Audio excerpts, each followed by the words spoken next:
Hey, I just thought I'd make this quick video on the most common coolant leak on a Focus 2012 to 2018, doesn't matter what year, and that's the degas bottle or coolant bottle, whatever you want to call it.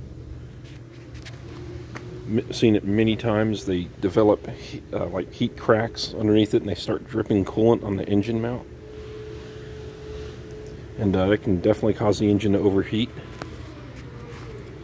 So one thing you can do to check to see if your bottle's leaking, they always seem to leak in the exact same spot. Just take your hand and wipe it underneath the bottle here. They crack right here. Mine's dry. I don't feel anything wet on my hand. This is a newer bottle. I just put it on recently. So, but yeah, that's the most common leak on a Focus for coolant. In order to pull this off, it's just held in two spots, just like this. It slides down on that little detent thing there, right there, and one in the back underneath here. I recommend pulling up on the back part first.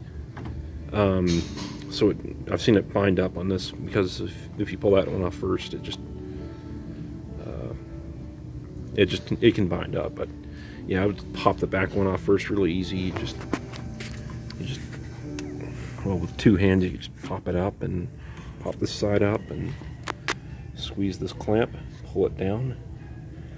Take the pliers that you used and rotate the hose, break the bond loose on that plastic there.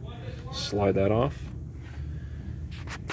These two things, you squeeze that. I don't want to do it on mine. I don't need to replace it, but yeah, you just squeeze these two tangs in, rotate it left to right a little bit, just a little bit. It's a little fragile, but rotate it left to right, it'll slide off.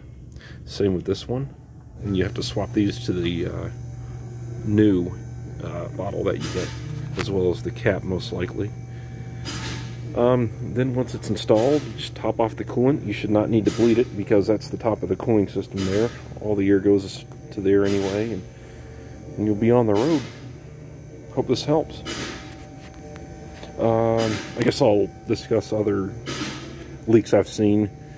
The second most common leak, I'd say, would be either the radiator or the heater hoses. The O-rings flatten out in there on here, and that you'll see wetness around here. To fix that, you would either replace the hose or get a Dorman O-ring and slide it in there and see if that works. Or I've seen people slide that off. It's a special connector that you need to unlock and rotate to slide it back. You can cut the end of the hose off and then use a hose clamp and clamp down this portion, just delete that portion with the O-ring in it. That'll work too. I've seen it done.